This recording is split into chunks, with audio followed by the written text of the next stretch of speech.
Have you seen Kris Jenner? How does Kris Jenner go from this to this in literally a year? I went and got surgery. I got some more butt injections removed because, it takes rounds to get your butt injections removed. I got some of my butt injections removed, and I also went to fix certain things of my fibrosis with surgeon made and everything. Cardi's injections were biopolymers, a liquid silicone gel, which doctors have stated can be life-threatening and could cause a variety of health complications, including fibrosis. So about 5. You were dating, guys, or you were playing, or you were jingling, mingling. I can help you. Apologize for what you did, baby. Hello, you cannot force me to apologize. Do you think that you are promoting unattainable standards of beauty? No, I don't. Because I think we get up, we do the work, we work out.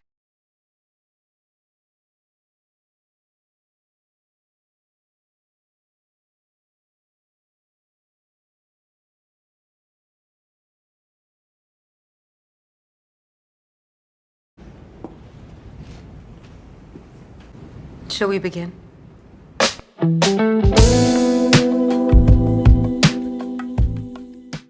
I'm in my blanket. Like, I just got home. I'm in my fleece.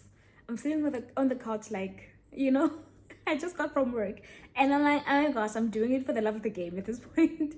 Because after a long day at work, let me film. Let me do this. Oh my gosh. But anyway, let's get started. Hi readers, active and passive. Welcome to Dini's Reading Corner, a channel where I review books, talk about popular culture and what's happening in the political climate. And today, I actually have a book to review. I am Dino Manisa, a reader, a thinker, a yapper, and today I want to talk about this book, Only Big Bumbums Matter Tomorrow, which came out from the same author who authored this book of short stories. Nearly all the men in Lagos are crazy. And oh my gosh, this is her first book to ever come out. This is a second book, but first novel, ne? Short stories, real full novel. And I must say, I said before how I don't like short stories because you get invested in the story and you want the characters to be developed and you're like, okay, what's next? And then it doesn't come and it's like, next story. So this one, I could actually get invested in the family and you see people's past and you see what makes them tick, you see the characters, and I really, really love that. I picked up this book because I saw from a book Instagram page where they were raving about it. And I was like, okay, if it's really that good, and if this person is it's that good, let me give it a try. I was not disappointed. I read this book in a matter of 3 days to a week, I think. I don't remember because I went home in the Eastern Cape in May. And I need to tell you, it is addictive. You will be doing something else and you're thinking, okay, but what's happening now to Temi? What's happening to Jummai? Guys, this is good. I would recommend that you buy this. And also, I just want to point out that it is so easy to read. The words, the font is big, and it's the spacing. The pages are not trying to fit in as many words as possible. And as much as it is, okay, how many pages is this? 256, but that's including the acknowledgement. It is a fast read. Trust me, guys. Please, ne? So anyway, I want to talk about this book, the plot, the themes in this book, and what it says about a popular culture in South Africa. And I think the rest of the world, actually, because it's a Nigerian book. But it is just so apt for the time that we live in. And yeah, I will talk about some companies or political climate. I need you to know that it's all alleged. I did research, ne? But I need you to know that for the sake of me not getting sued, everything is alleged. I'm not saying anything. Everything is alleged. So let's get started. I have my AirPod microphone. I have my notes. And I have the book. And it's us against the world, baby. And my fleece, actually, because it's winter. And I'm very cold. So it's all of us against the world. Let's do this.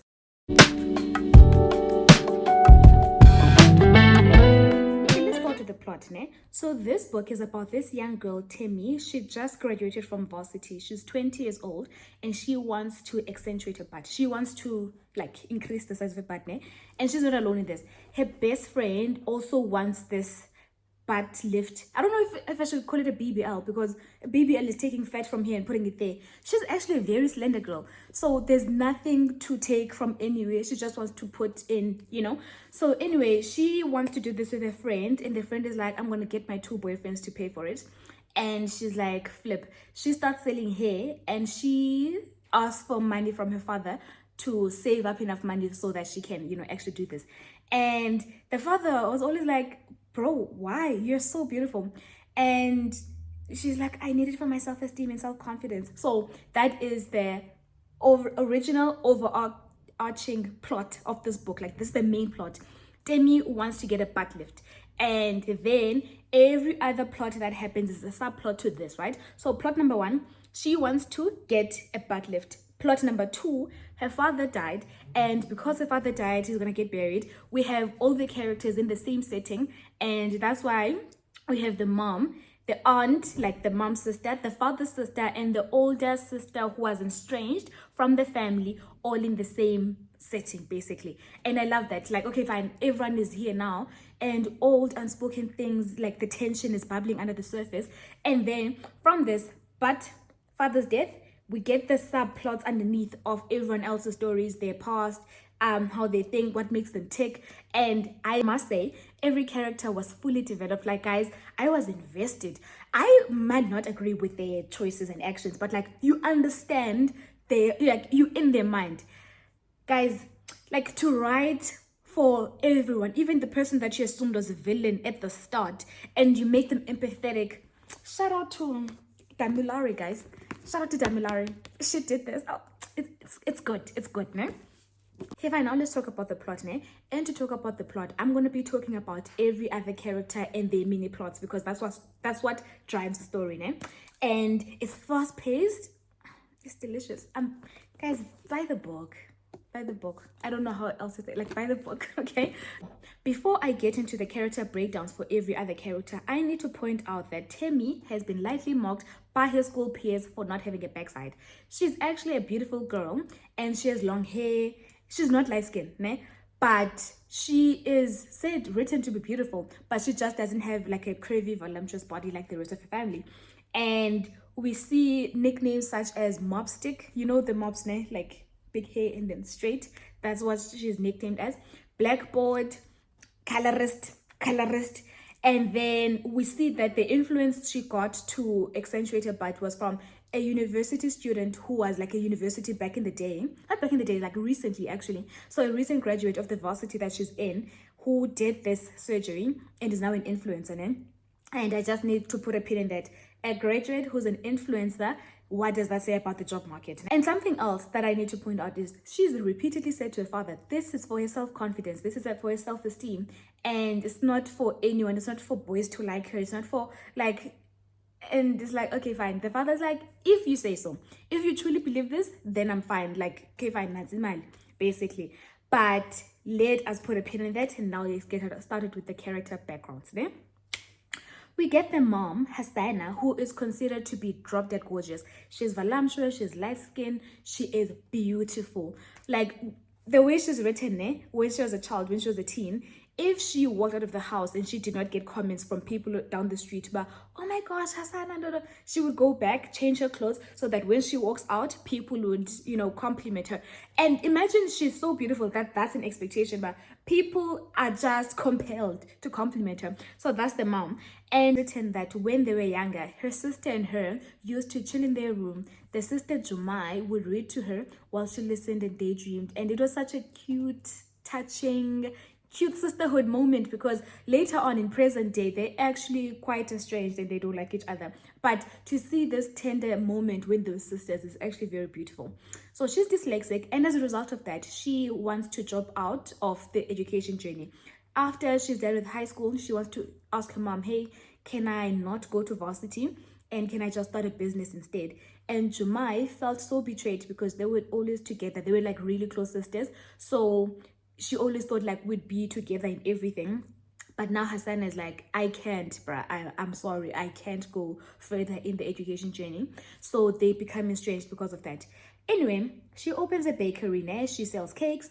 And we see that she has this boyfriend who is engaged to her. They're waiting for marriage to do the devil's tango. And then she has this customer who like harasses her, like, oh my gosh, bruh, I want to marry you, you're so beautiful, no. And I don't remember the specific details of how he managed to get her to his mom. But we see that Hassana went to the mom's place, and then the mom of this harassing stalker customer looked at her up and down and was like, I approve. Based on her beauty. Hassana has not even said a thing, but the fact that she's that beautiful for her son, it's like, yes, I agree. Then the son is like, since my mom has already given us the approval, I think I can have my way with you. What he does is to sexually assault her. This man rapes Hassana in his childhood home, in his bedroom, where the mom is downstairs, in the same house. And he's like, okay, fine, then I guess this means we're gonna get married. But Hassana runs away. She goes back to her boyfriend and she's like, bro, this happened to me. This man, hearing that his fiance just got raped, is like, you cheated on me. And I'm like, excuse me? And then he breaks it off. And then Hassana doesn't know it yet, but she's pregnant because, through the ordeal, Then we get the father of Temi and the older sister, and he is like this gentle customer that the mother had in the bakery, and how they hit it off initially. Like Hassana saw this, like, he's gentle, he's soft, he looks sad, but like, he has a gentle demeanor and a gentle energy. And she gets his order wrong, and this guy is actually so kind about it, and he's like, okay, fine, it's fine, I'll pay for it again, even though it's like the wrong flavor. But he pays for it, he's kind, and then she's like, that's the guy. And even though she's pregnant with another man's child, she says to the guy, hey bruh, this happened to me, I'm pregnant. And the husband, well, yes, the future father of Demi, he's like, I will raise the child like she's my own. And he does. They become so close, it is so cute. Like, I was rooting for this husband. I love this husband, okay, fine. So that's Hassana, the mom, ne? 2, we get to Jummai, the mom's sister, ne? Like I said, they were estranged in the future, in present day, because of Jummai not agreeing with Hassana's choice to not go to varsity. So Jummai is the smart one. She is not as beautiful as Hassana, and people have told about, why can't you just be as agreeable as your sister? Why can't you be as beautiful as your sister? And Hassana was their mom's favorite. So it's like, okay, but she's the smarter one, ne? And her story is like a bit fascinating. If I'm reading from my notes, ne? She is by representation and someone who's portrayed as being really religious in present day, but back in the day she was like super smart in the books and stuff, ne? She got married to this man that is like a bit disappointing, I guess, because when she had a child with him, he started lacking, and she's like, and then Jummai started sexually exploring with women, eh? This husband found her in bed with one of these women, and that's when the marriage broke down, and that's when the husband took the child, ne?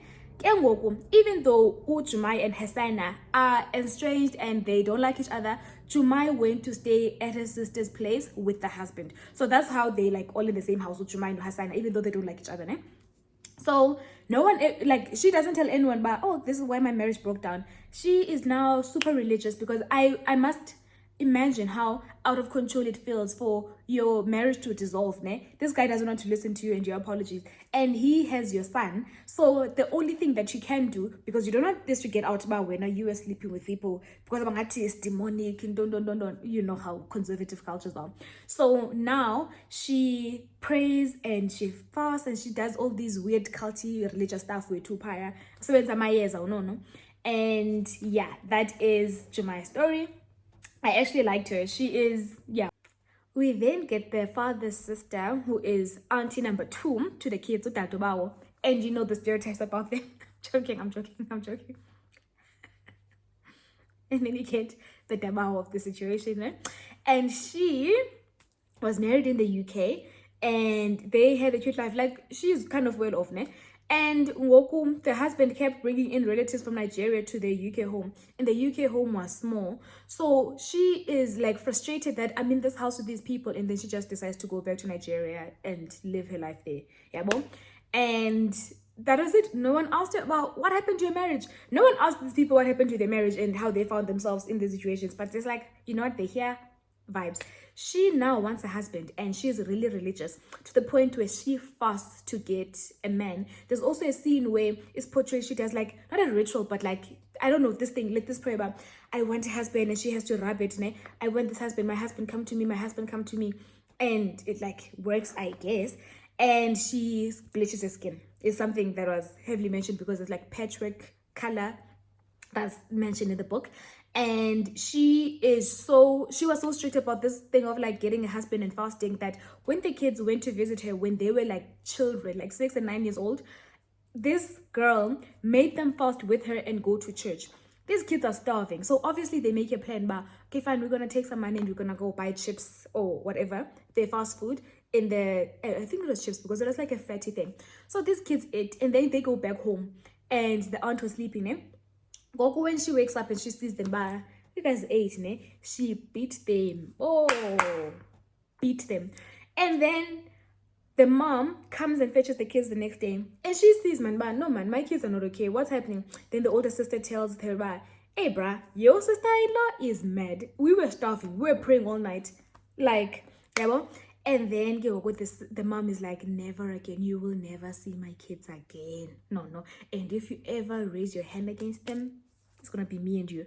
And this sister is like, your children are spoiled. And even present day, even though Temi is like 20 and the sister is like 20 something, the aunt is still like, yeah, if I have my way with these kids, if I beat these kids, they will be on the straight and narrow. Trust and believe in me. And that's not true. I just need to say that, né? This whole thing of spare the rod, spoil the child. You not beating your child into being respectful. You beating your child into being obedient and fearful.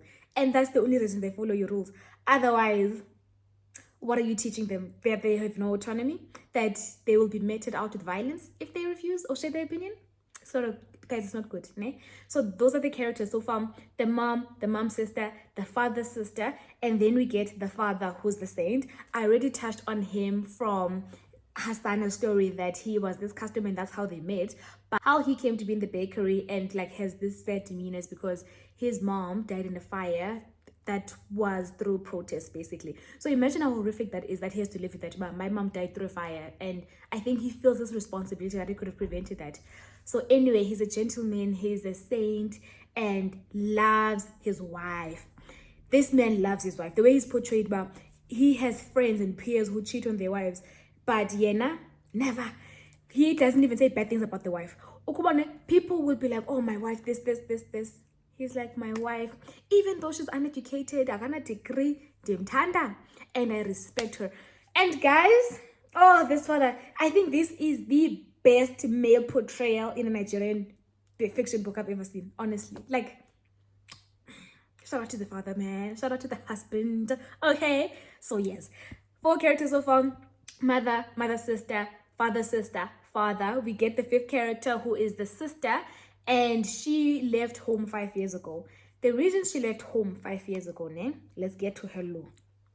Prodigal daughter, she is said to be as beautiful as her mom. Her arc is basically, she was in love with this boy, like super in love. When this boy went to the UK for varsity, she went over to visit because he was like, okay, come over, come see my life, basically. And it was so cute. Oh, beautiful stuff. Ne? She was in love. Ne? And then she comes home back to Nigeria, and the boy just, ghost. She's asking herself, why, what happened? No. And she keeps stalking his Facebook page. Boom, one day he's engaged to someone else. She's like, what the hell? And then, I don't know how she found out. I can't remember the details of how she finds out, but it's because the father of the boyfriend is the ex-boyfriend. Remember, the mom got raped, ne? The mom got raped, and then the current boyfriend, fiance she had, left her because he said that she cheated. So that father, the fiance that left, who was cheated on, is the father of this boyfriend. And then this father is like, yo, that family's bad news. I know that mom, she's evil, whatever. Ne? And this is why the boyfriend goes to her. She blames her mom. This girl hears that I was raped. You were conceived through rape. And she's like, you're the reason my heart is broken. You're the reason that the love of my life left me. you just heard that your mom was raped and you have no sympathy for her. And she's confronting the mom like, why didn't you tell me, mom? This is the reason he broke up with me. I could have fixed things. No. And then the father is like, Aibo, don't talk to your mom like that. And then this girl is like, no, she manipulated you. And that's the reason you're raising a child that's not yours. I was like, you're mad. Babes, you're mad. I think she was a very aggravating character. There were points in the book where I was like, oh my gosh, she's so cute, whatever. And then there's a point I was like, no, babes, udom. Because how do you not have empathy and sympathy for your mother? She was assaulted. And the thing is, she also has a history of being assaulted. Like, she was usually catcalled when she walked down the street. Like I said, she is the voluptuous, curvy girl, ne? Beautiful, ne? And something else, in high school, her physics teacher got like physical with her. And we're going to like touch her physically, like forcefully. And what else? Forcefully. And after that incident of this physics teacher trying to kiss her forcefully, she started retreating within herself. She started wearing baggy clothes until the father noticed, but no man, you're not okay, baby girl. What's happening? She tells him, both parents complained to the school, but this is what your science teacher did. And then he gets fired. And when he got fired, it turns out that he had impregnated multiple girls in the school. And then you tell me that when your mom says she got pregnant at the age that you were assaulted in, you cannot empathize.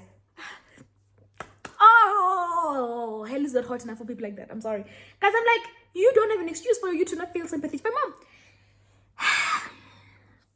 Anyway. So those are the character POVs, ne?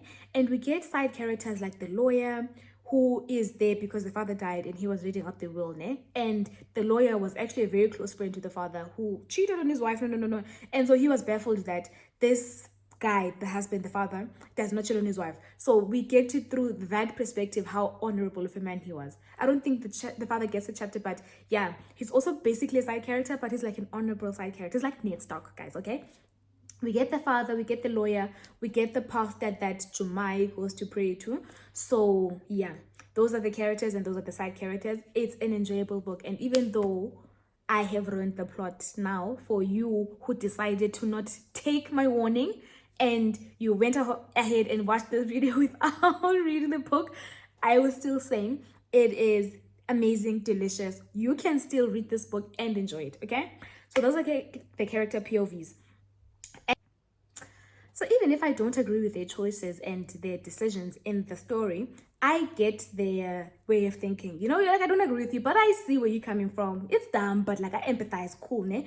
And they are well written and well developed. The character, who is the main character, Temi, I felt like she was a blank slate. And I don't find her to have been developed as much as the others.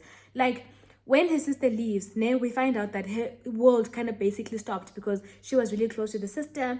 And like they were super, super close. They used to hang out in the room. They loved each other. So it was basically like the sister's shadow, ne? And after the sister leaves, she replaces the sister's presence with bad influences, like her best friend who has 2 boyfriends, sleeps with married or taken men who are older than her, and she got beat up in a taxi rank once. I was like, okay. And she tries to replace that void with some other people. But I don't understand, like, what makes her tick? What's her core value? What are her ambitions? You know, what are her goals? Because we see that she wants to get this butt lift because she was bullied and made fun of. Is like, all right. And it's like, yeah, well. So after we read all these character perspectives and their past, and I think this is something that they were telling Demi, but this is what happened to me, by the way. Like, beauty doesn't protect you against the patriarchy, basically. Like, beauty does not buy you into better experiences with men. Men will still assault you if you're beautiful. Men will still treat you like shit if you're beautiful. And people are just baffled. Everyone is baffled in the kitchen, but girl, why do you want to do this, yeah? So after we get all these perspectives and Demi actually listening to everyone in the story, she asks herself, like, this is towards the end of the book. This is actually the last page in the book. She asks herself, okay, fine. If I do this, what else will the world tell me to fix? Will it be enough, ne? And if I fix my butt, will the boys finally love me? And this is going back to the thing I said where she lied to her father and said, I'm doing this for me. I'm doing this for my self-confidence. I'm doing this for my self-esteem. and you know for sure that the only reason she even started having insecurities about her body is because she was bullied by people at the school, and the crush that she had did not choose her, basically. So that's the reason she's doing this. Ne? That's the plot, babes. That's the plot. She wants to do this. Father died. Everyone is here. We get everyone's perspectives on why this is batshit fucking crazy that you want to open up your body surgically so that you can get validated by men. Then we see how she reflects, ne? And I think that as much as I hate that she's the blank slate who doesn't have development, I think maybe it is to hold up a mirror to society and to young girls to insert themselves in the character that is Temi, to ask yourself, why are you really doing this? So maybe it was a conscious decision to have her not strong and morally like nazi values like in case you disagree with them. So you need to feel like you are relating to this character. But I don't. I think she's dumb as fuck. No, I'm joking. I think, yes, she will be relatable to some people.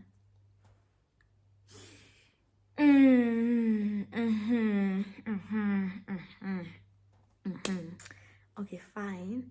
Now let's get to part 2 of the video. What the story says about our world.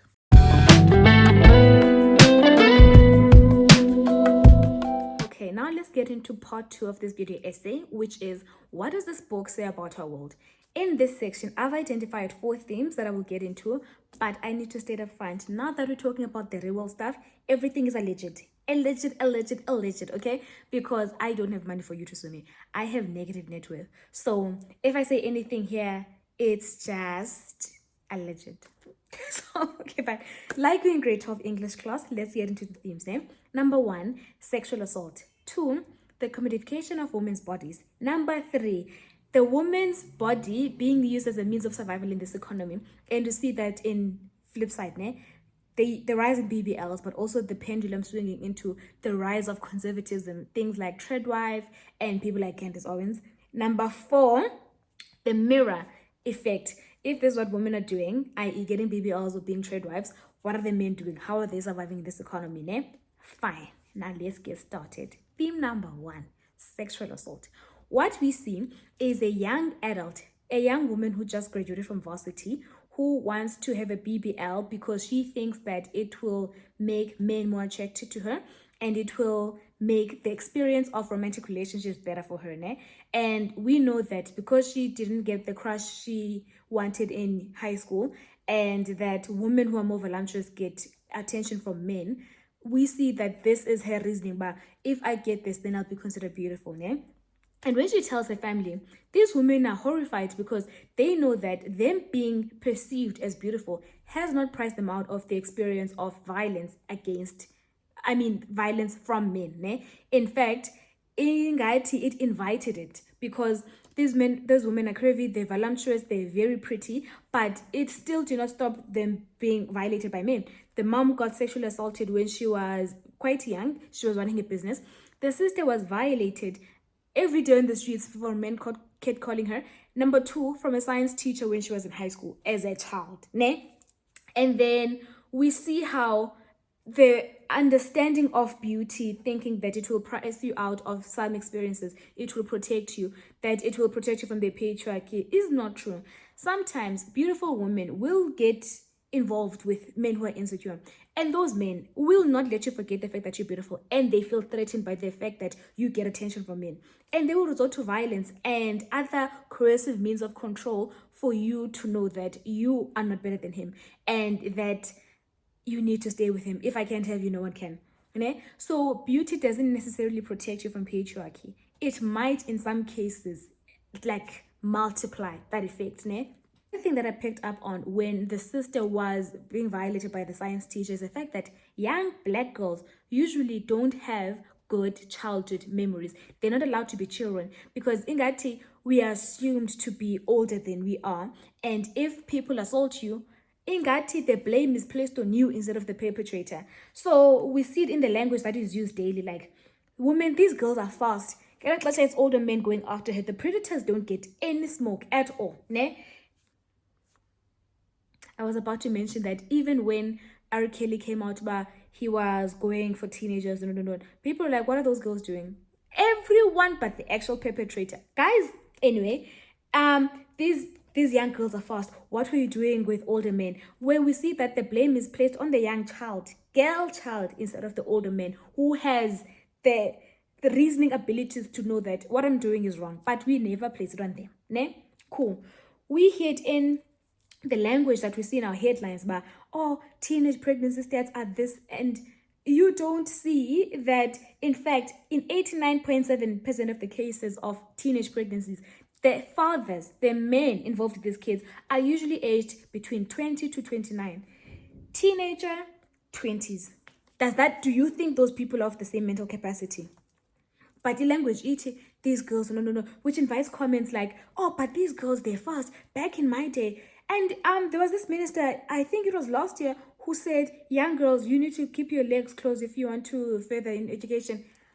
It was such a comment that lacked foresight and lacked deep thought, because what do you mean you're blaming this and you're putting this on young girls? And even if the fathers were in the same class with them, how come you're not saying anything to the boys?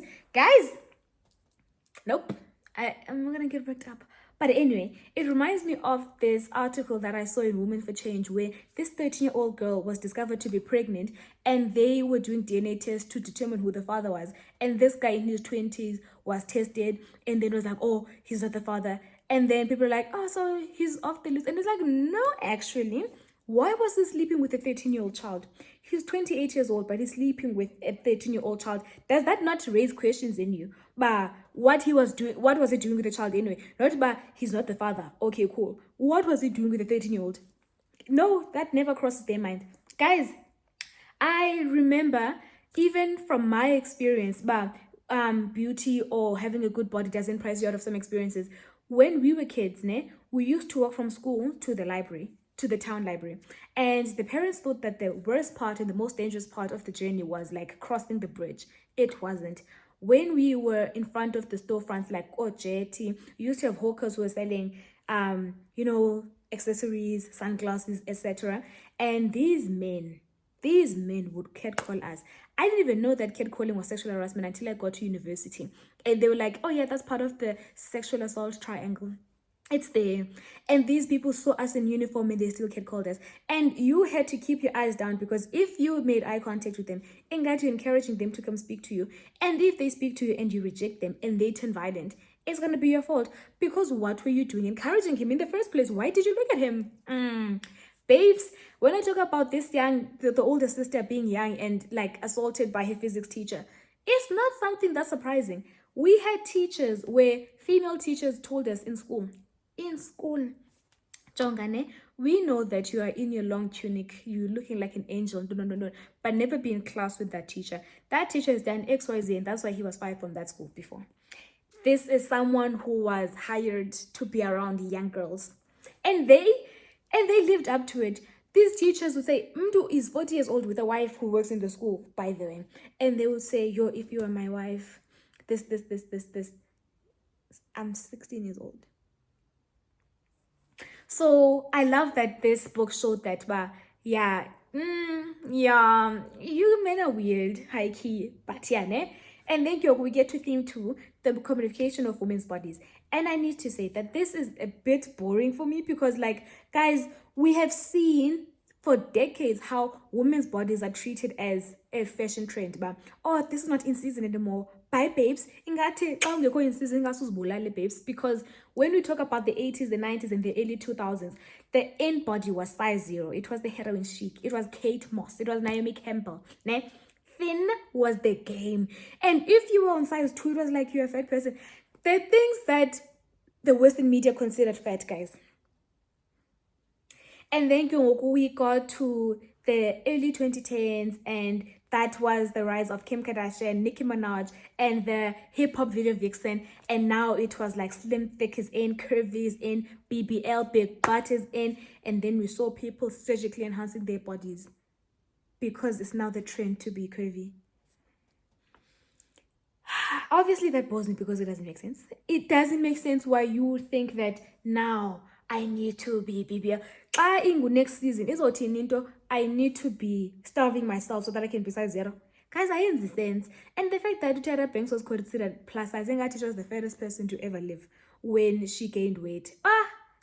Guys, back in the day, But I'm just thinking now of how the rise in BBL is changing, ne? The title of this book is saying only big bumbums matter tomorrow. And we see that's already a lie, because we see that because there's a rise in conservatism in America right now, Trump was elected president, tide is turning, we are saying trade wives is in, don't know, Slim is back in. We see the Kardashians are dissolving their BBLs, and people are wanting to go back to the conservative, timid girlies that want a respectable church wife vibes, not someone who's going to be hot and overly sexualized because they exist in a curvaceous body, ne? So already inherently, the name of this book is a lie. Big bumbums don't matter tomorrow. Big bumbums only matter for the time that we say they matter. But Kim has never been this damn small. I've seen a couple of videos about this topic. So who benefits from Kim making this drastic change? Kim and capitalism. Think about if this is setting the body type standard, as Kim has done previously with setting the body type standard, then what can she sell you on your way down to your goal weight? She can sell you multiple Skims outfits for the various sizes on the way down, probably different workout gear or other things. I mean, capitalism really benefits from this like journey to thinness if anyone decides to go on that journey. Women's bodies only matter for the time we say they matter in terms of like, oh, now what's in this, now what's in this, and whatever is in is whatever the plebs don't get in touch of. Victoria was considered beautiful because she was existing in a time when people were poor and she was able to have enough food. Whatever denotes wealth is what's in. What denotes wealth currently is your ability to have access to healthy food, your ability to have leisure time, to be in gym like 8 hours a day if needs be. What's in is having health instructors, dietitians who cook your food and you to eat a cucumber like this. What's in is an ability to afford Ozempic, babes, and not curvaceous because you guys are eating fatty food. You are eating food that is mass produced, fast food that is making you fat. No, that's not in. Now we are going back to being slim. We are going back to being slender. We're going back to heroin chic because that means we are rich enough to starve ourselves. It's like Hunger Games. This is actually a theme in Hunger Games where people ate a lot and then they were like, I'm gonna take this pill so that it's like nothing's gonna. Guys, the world we live in, man, come on. And this book came out at the perfect time in terms of the current climate where the BBLs, the girlies are getting their BBLs, but also BBLs are being dissolved. And yeah, man, I love the mirror this book is holding up to society. I keep saying that in my videos, but I really love this. I really love this. It's a good book, ne? And then filtering through from the commodification of women's bodies, we get to theme 3, which is the commodification and the modification of women's bodies as a means of survival in this economy, ne? Again, everything is a legend. I just need to state that, ne? So, when we think of the BBL, we know that it is one of the most dangerous surgeries to have. It is also a very unnecessary surgery to have because there's no such thing as like a life-saving BBL. What the BBL does is take fat from your tummy and it implants it to your butt, ne? And because they like surgically take out this fat, there is they live in holes so that there's lymph drainage that can happen, ne? Which is your body trying to heal. And the belly button looks strange. It looks like not a human belly button. It looks like a Barbie belly button because it's like sculpted. What's left behind are your muscles. So ikonale look ba ingatu ne six pack, but it looks weird because ingati is a board. It looks too solid. It looks strange as hell. Anyway, and then they inject that fat in your butt, right? What happens is they're cutting through nerves to inject this fat, ne? And there is a strict of you on how to heal your bodies, ne? Okay, fine. So many things can go wrong with this. I just told you there's lymph drainages so that it can heal. No. And then the fat that implants is there can migrate and also it can die. And when it dies, it is the nastiest smell you've ever come across in your life. It's like you are rotting from within. That's what a BBL does, ne? And if we think about people who have come out to say, oh my gosh, my sit-down air was nasty. There's this woman who came out and said, bruh, getting a BBL is something I regret. My boyfriend left me because it smelled so bad that he couldn't stand it. How did he stand it for months? Like, this man endured, and he kept saying, babe, you smell bad. And she would wash many times, multiple times, and then her girlfriends were like, no, I think he's jealous because now you're hot, no. And then this man was like, I'm gonna leave you because you smell so bad. And yani, I think she got used to it or something, but you couldn't go to Krele Indo. But anyway, then this other creator was saying that she was a stripper, okay, she worked in a club, whatever, and this girl was like, bro, I just used the bathroom, please do not go in there. And it's not even about the cubicle that you use, it's like the whole bathroom stank after she used it because the fat was dying in her butt. So guys, I ask you, if we know that these are the dangers of a BBL, why would you do this? And the answer is simple: money. Cash is king, babe. Okay, let's talk about this. In this book, we have the friend Temi who is saying that 2 of her boyfriends are going to pay for this, ne? And we see it at the start of the girl who has a varsity degree, but she's also involved in having a BBL and being an influencer, ne? And you ask yourself, why would someone who has a degree be forced to be an influencer and like to have a butt lift? And the answer is simple: the economy. If the economy doesn't give you opportunities to get a job, you will hustle until you find something that works, ne? And for you to be successful in terms of influencing and social media, you need to be pretty enough for the algorithm to like you. And in Toba, I need to be hot enough for people to want to look at me. And this is why this influencer girl did it. Eating is survival in the economy that we find ourselves in. We've normalized it so much that we have our bodies work for us, okanye, for men to give us money, from things like Indoda must. If he wanted to, he would. What else? If you really loved you, he'd give you money, ne? And I think about how this is a rise in the cultural context that we find ourselves in, and that is heavily premised on the economy, ne? Okay, fine. Now, because I'm saying that the modification of women's bodies are a means of survival, let us talk about the economy. Also, I need to know that I'm not criticizing modern relationships for money. To be fair, men on average get paid more than women. There's a gender pay gap. So if you're saying, I'm going to be screwed already as a woman because I'm not going to be getting paid rand to rand with a man and they need to give me money, valid, go for it. But I'm just saying, we need to talk about why ingati there's a need in a romantic relationship for there to be a financial component that is for the woman. And it is really about the economy. Now let's talk about the economy. These graphs are from the Reserve Bank. I did my research to say, Jonga, our popular culture and what's happening right now in current culture and mainstream media is because of the economy. You can't have this without the other. And I think that the economy is the causal effect. We have one of the highest unemployment rates in the world. South Africa has the second highest unemployment rate in the world. It's actually tied with Eswatini, actually, at 34.4%. One thing about us will always be top, guys. One thing about us will always be top. And if I think about the business cycles that South Africa faced, ne? Let's talk about this. In 2010s, ne? Like 2010, that was the high. Jobs are being created. The FIFA World Cup was coming here. The government was pumping money into the economy, but we need to get infrastructure projects. Everything was blooming. Happy days, ne? And then we saw that kind of tapering off when we look at this. And this is the time when from 2010, when there was low economic growth, we saw protests against Zuma, like corruption, state capture, everything. Like, okay, fine, drama from 2012 to 2018, 2020, then boom, COVID happened. And then the economy stagnated, shut down overnight, basically. And then now we're trying to recover. And now we are in Cyril's economy where unemployment is still high. Corruption is rampant. I mean, did you see that police commission thing? So we have never had a chance to breathe as South Africans. Ne?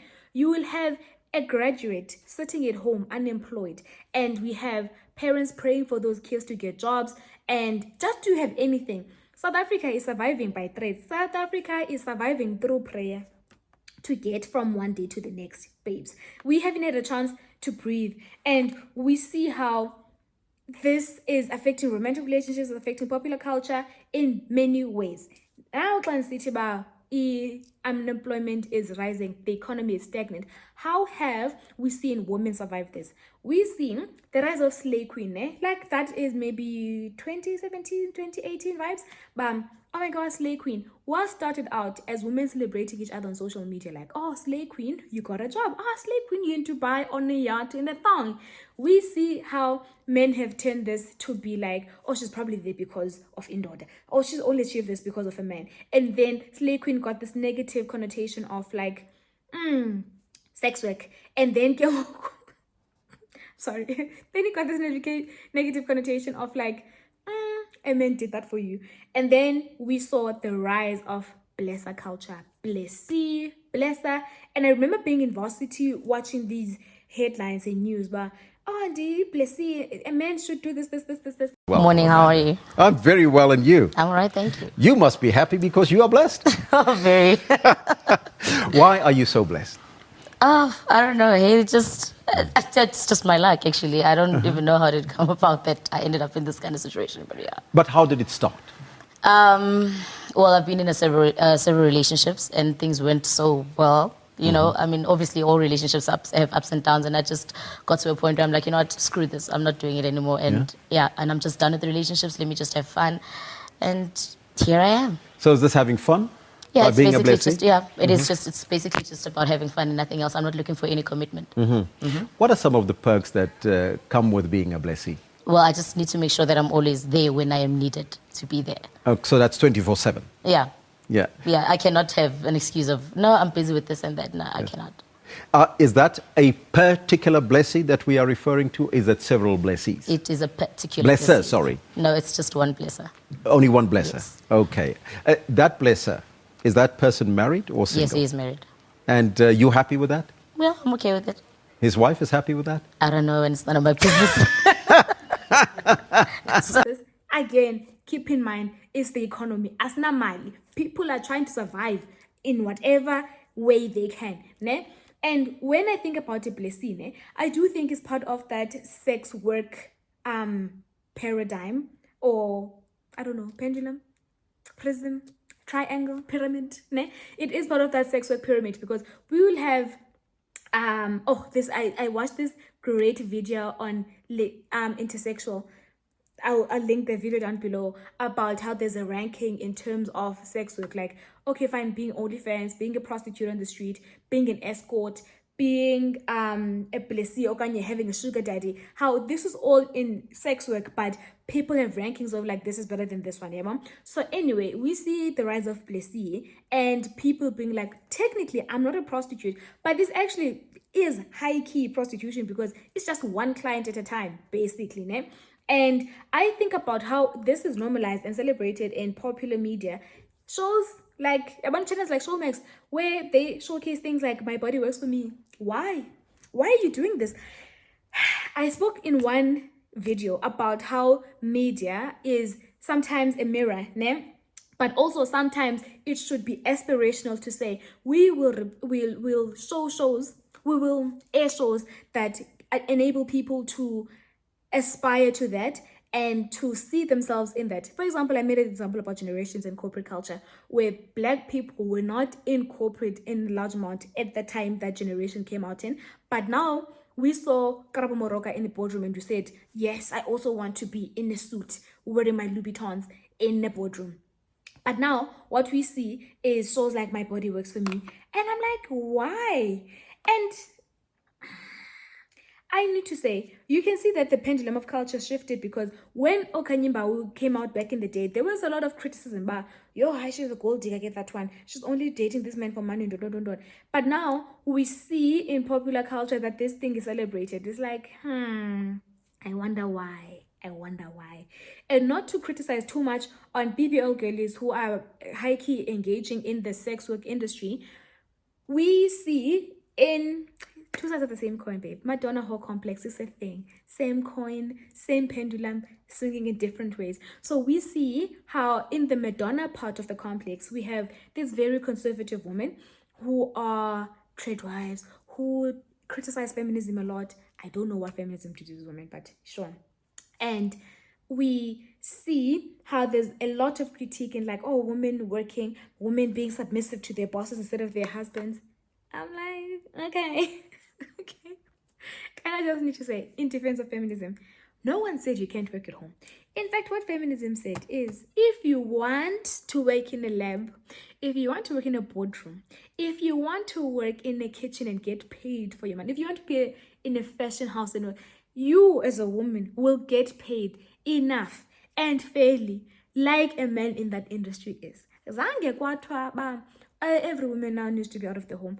It's not feminism that said, my darling. It's not feminism that said that. It's what? It's economy. The economy is like, in this economy, you want income in this family. If feminism aingendawo, kuthiwe ungahlala endlini. See, we want your choice to be respected. Ungahlala endlini. Ungasifaki ke xa umuntu ekushiya when you're 50 years old for a woman half your age and you don't have retirement funds, and then because you didn't do anything, so you don't deserve half his money. Ungasifaki. But you yourself can stay at home. You can stay at home. Yeah, bon? So I just need to point that in the last 2 years, there's been like a rise in conservatism and trade wives and things like Nara Smith, ballerina farms. And you need to ask yourself why. Why is this peddled? And it is going back to conservative values because of the economy. People are struggling financially. And they're thinking of a better time when we had it easy. And again, the ideology you're fighting is not the economy. I mean, it's not feminism. Again, the ideology that you're fighting is not feminism. I just need that stated. And you see the tide filtering through to South Africa. But I need to say that South Africa has always been quite conservative. We value family, we value religion, and we like it's if you want to be an influencer and a surefire way of getting an audience, be Christian. Be Christian. Criticize the girls who are liberal. Criticize the girls who are feminists. So South Africa has always been conservative. So I won't blame the American media of the rise in trade wives like Nara Smith on what's happening. We've always been like that. But I think actually people have a comfort now of showcasing that because it worked for Candace Owens and it's like, okay, whatever, babes. But again, I need to say that this is two sides of the same coin, the Madonna and the whore. And if those women are getting BBLs to survive and to have sex work, these women are also depending on men for their survival, basically. So I don't think one is better than the other. Religious, but one is better than the other.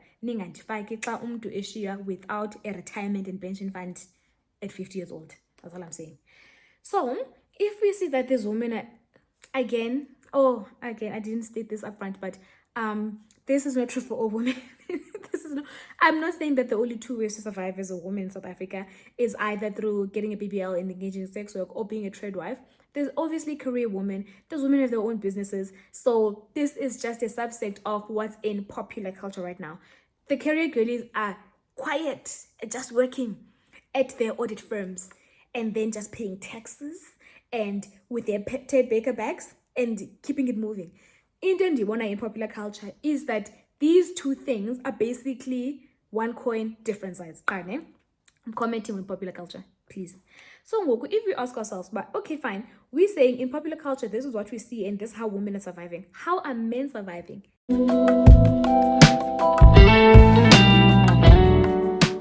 How are men surviving? How are men surviving? Okay, fine. I want to break down the next section into two topics. Forex, between, cool.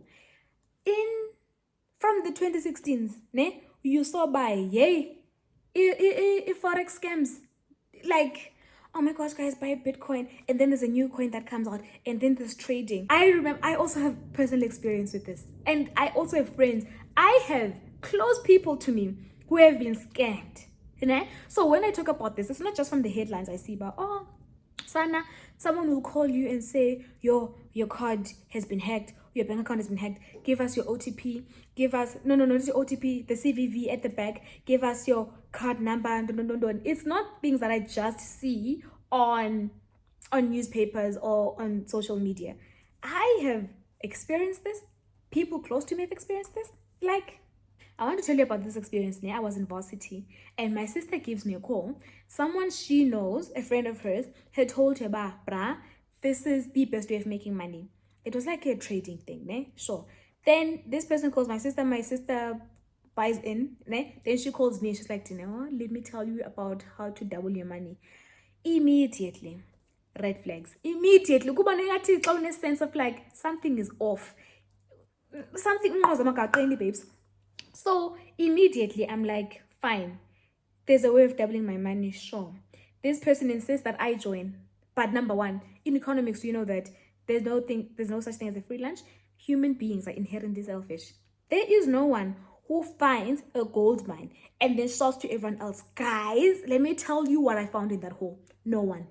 In a desert, if someone finds water and they think that this water is a depleting resource, they're not going to shout to the rest of the people, guys, nangamans. But anyway, my sister calls me and she's like, Dino, here's a way of doubling your money. And I'm like, okay, sus, no such thing, but carry on. And she's like, no, it's this academy, but they teach us how to trade and we watch this guy, but you need to pay, I think like 6,000 or something. And I was like, convenient, ne? And then I wasn't buying it. I was arguing with her, ne? And she's like, fine, if you don't believe me, let's talk to the recruiter, not her friend, the OG guy who was recruiting people. Targeting varsity students, targeting people in their 20s. And I think it was just so predatory. Like, it's so weird, man. But anyway, this guy comes on the call and he talks about, Jongane, I was also a sucker like you, working and studying so that I can work in 9 to 5. Okay, criticizing my life choices, but bet I was still in varsity, mind you. So I was like, okay, I got personality now. And she's like, Jongane, I'm on financial freedom without 9 to 5 because you'll never get rich from a 9 to 5. And I'm like, my gosh, you're so right. Yes. So tell me about your wealth. Where do you stay? What car do you drive? And he's like, I stay with my parents. I cannot take anything you say with authority. Uti, I stay with my parents for their sake. Titi, who owns the house? My parents. Babes, no. Guys, I just need to tell you again. I know I said, but there's no one in the desert who sees an oasis and says, guys, it does not make sense. We are selfish. We human beings, we are selfish creatures. There's no one who says, I found a gold mine. This is where we find gold. No. And so I think, like, guys, take it with a grain of salt. If someone approaches you on LinkedIn, on WhatsApp, on Facebook, on Instagram, and says, hey, join in this scheme. This is how you double your money. Please, for the love of God. No. So I've seen the rise in Forex scams. And if now I go into research, the rise of scams not only is Forex, but it includes people's bank accounts. Oh, Sana, you've been hacked. Okay, one of those SMS links, your parcel has arrived. Okay, we have given you an interview. Nancy, sometimes you'll even be on WhatsApp and you're part of a group chat and it's like, Another thing, guys, do not accept cookies on websites. I accepted a cookie last week, and by the end of the day, I was getting calls about this is how you can lower your premiums. You are being overcharged an interest rate. Guys, did you look at me? Like, if you accept cookies, they forward your details to marketers and they sell your data. Watch out. And I think that this vishing and phishing scams, especially for a certain generation, is very dangerous. So watch out for that. Tell your parents to not click on weird links and put in the personal like ID numbers or bank account numbers. No man guys. And then now when you talk about Betway, yay. Yeah. So I think the rise in Betway and gambling in general is just an idea. It should give you a picture and illustration of how stagnant the economy is. For someone who works maybe in a mine, or they work in a hardcore condition, but they're cleaning streets or whatever, and you are betting your money that you earn at the end of the month to a random company to double it instead of trusting that, this paycheck would be enough for me, just goes to show. I remember people in my village being so heavily into Ilotone, and now we're seeing this exact thing with Betway. And I need to read from my research name. I am quoting this from the Daily Maverick article that I have linked down below.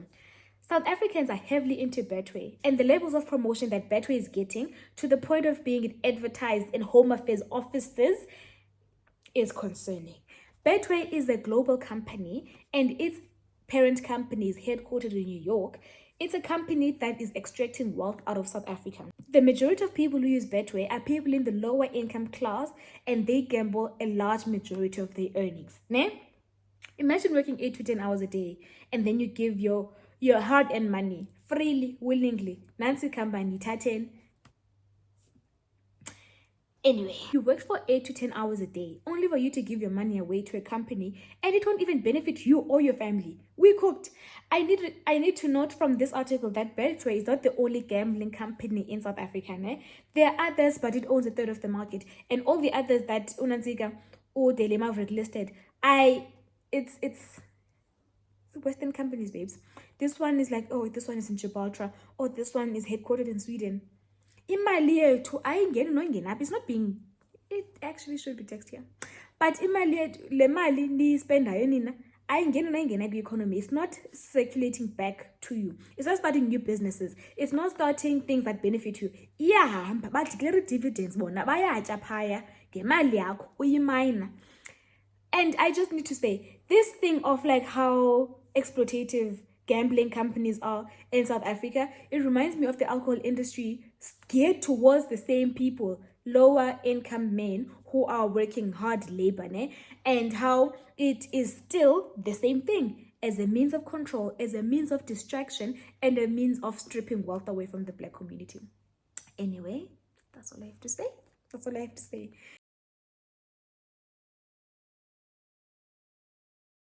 Thank you for joining me. I know this book seems like something that the premise doesn't seem deep. Oh my gosh, it's just a BBL. But when you look at what it says about our society and what it says about the economy that we find ourselves in and why people think that this is the way to survive, it's actually much deeper and it is an enjoyable read. Please, please, please give it a try. I do recommend it. I would say the writing here, 10 out of 10. I loved it. So guys, please give it a try. Thank you for watching. Please like, share, and subscribe. And see you on the next one. With love, Dini.